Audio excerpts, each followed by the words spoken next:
Hello and अस्सलाम वालेकुम viewers. जिस चीज का आप लोगों को इंतजार था फाइनली वो चीज होने जा रही है। ब्रेकिंग न्यूज आपको आज इस वीडियो में देने जा रही हूँ जो आपको ऑफिशियली कुछ दिनों में भी नजर आ जाएगी। लेकिन उससे पहले ही आपको थोड़ी सी एक खबर जो है वो ब्रेक करने जा रही हूँ कि जिस प्लेयर का आप लोग सबसे ज्यादा वेट कर रहे थे कि हम उनको T20 क्रिकेट में देखें, उनकी बैटिंग देखें और उस प्लेयर को दोबारा फॉर्म में देखें और कमबैक करता हुआ देखें, तो वो प्लेयर कोई और नहीं है, पाकिस्तान के बाबर आजम है। पाकिस्तान क्रिकेट के किंग है। और जिस तरह की बाबर आजम से पास परफॉर्मेंसेस हो रही हैं, जिस बेसिस पे उनको T20 क्रिकेट नहीं खिलाई जा रही थी और सिर्फ ओडीआई और टेस्ट मैचेस उनको खिलाए जा रहे थे, तो अब जो है वो बाबर आजम एक बार फिर T20 क्रिकेट में आपको खेलते हुए नजर आएंगे और एक दफा फिर कम बैक भी करेंगे और अपनी परफॉर्मेंस से जो क्रिटिक्स हैं उनके मुंह भी बंद करेंगे। और जो लोग बाबर आजम के खिलाफ बात करते हैं स्पेशली उन लोगों को जवाब मिलेगा उनके बैट से, क्योंकि अब बाबर आजम जिस तरह की बैटिंग कर रहे हैं, पहला टेस्ट मैच जो साउथ अफ्रीका के अगेंस्ट पाकिस्तान ने खेला उसमें बाबर आजम की बैटिंग जो है वो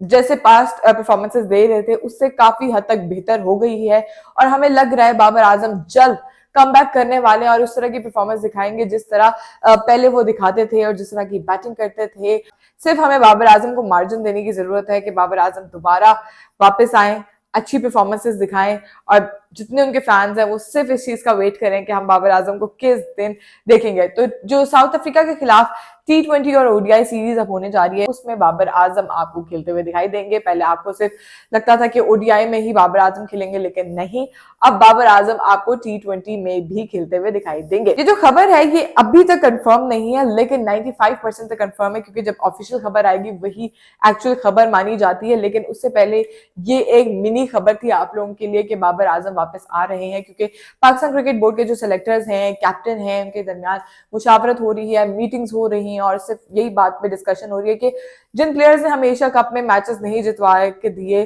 जिन प्लेयर से उस तरह की परफॉर्मेंसेस नहीं आई जो हम उनसे डिमांड कर रहे थे, तो अब उनको हम चेंज कर दें क्योंकि हमने उनको मौका दे के देख लिया है। क्योंकि अब देखें, पाकिस्तान क्रिकेट बोर्ड ने चैंपियंस ट्रॉफी हारी, उसके बाद से वर्ल्ड कप भी जब हारा तब भी ये बात आ गई थी कि हम सर्जरी करेंगे और हम नए प्लेयर्स को मौका देंगे, नए प्लेयर्स वापस आए। लेकिन अब क्या हो रहा है कि हमारे जो यंगस्टर्स है उन्होंने जो हमने स्टैंडर्ड सेट किया था उस पर वो उतर नहीं पाए हैं, तो इस वजह से अब हमें दोबारा पीछे देखना पड़ रहा है, बाबर आजम की तरफ देखना पड़ रहा है और दोबारा हम अब बाबर आजम को मौका दे रहे हैं। सिलेक्टर्स और जो सलमान अली आगा हैं उनकी कैप्टनसी के अंडर खेलते हुए नजर आएंगे बाबर आजम और किस तरह की परफॉर्मेंस दिखाएंगे,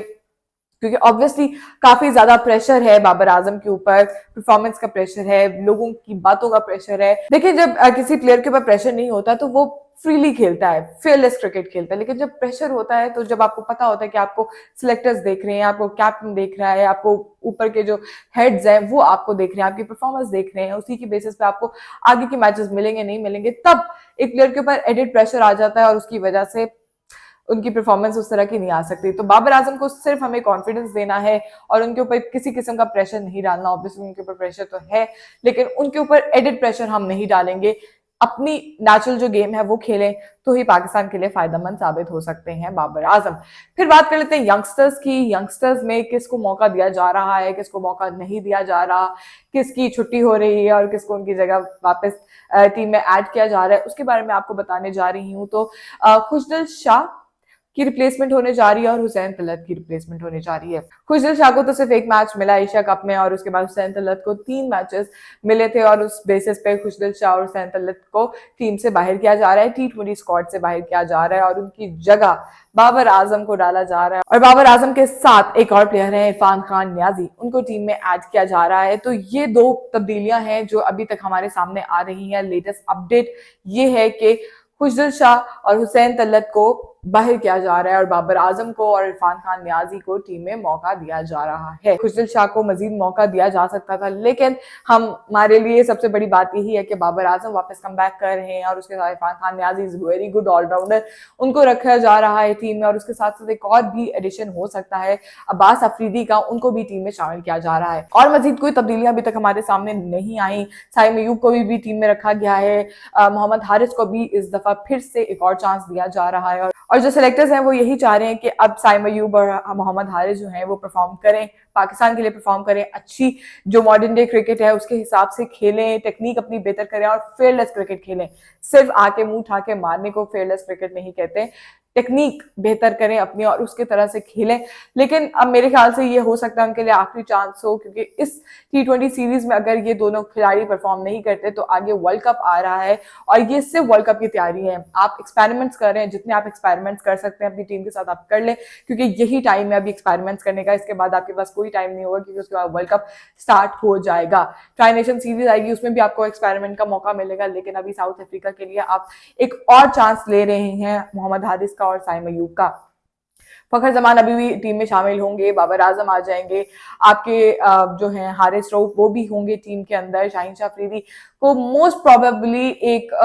एक फॉर्मेट में रेस्ट करवाया जा सकता है और एक फॉर्मेट ही उनको खिलाएं, क्योंकि अभी टेस्ट मैचेस भी उन्होंने खेले और अब लग रहा है कि उनको एक फॉर्मेट में खिलाया जाए। नसीम शाह की भी वापसी हो रही है, ये भी एक अपडेट है कि नसीम शाह को भी ओडीआई के साथ साथ T20 में भी शामिल किया जा सकता है। तो जो वापस सारे प्लेयर्स थे, हमारे ओल्डीज थे, वो सब वापस आ रहे हैं और पाकिस्तान के लिए खेलते हुए दिखाई देंगे। लेकिन एक जो है ओल्डी हमारे मोहम्मद रिजवान, वो नहीं अभी टीम में। उनको गौर किया जा रहा है कि उनको T20 स्क्वाड में रखा जाएगा या नहीं रखा जाएगा, क्योंकि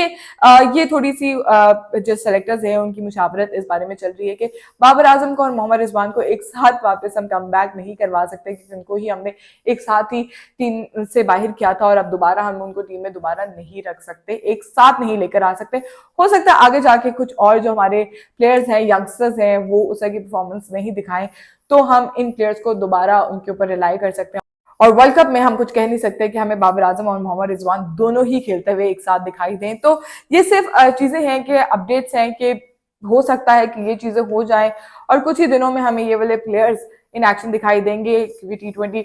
सीरीज है, फिर उसके बाद आपकी ओडीआई सीरीज है। तो व्यूअर्स, ये थी latest update Pakistan cricket board की तरफ से हमें ये सामने आई है कि T20 स्क्वाड में क्या क्या तब्दीलियां होने जा रही हैं और ओडीआई में कौन खेलेगा। अब ओडीआई का स्क्वाड जब अनाउंस होगा, फिर उसके बाद T20 का स्क्वाड भी एक साथ ही मोस्ट प्रोबेबली अनाउंस हो जाएगा और उसके लिए आपको देखने को मिलेगा कि बाबर आजम की वापस एंट्री हो रही है पाकिस्तान टीम के लिए। और मोस्ट प्रोबेबली जो पाकिस्तान क्रिकेट बोर्ड का फोकस है, पहले हमें लग रहा था कि जैसे टेस्ट मैचेस में उन्होंने स्पिन ट्रैक्स बनाए थे, अब जो है वो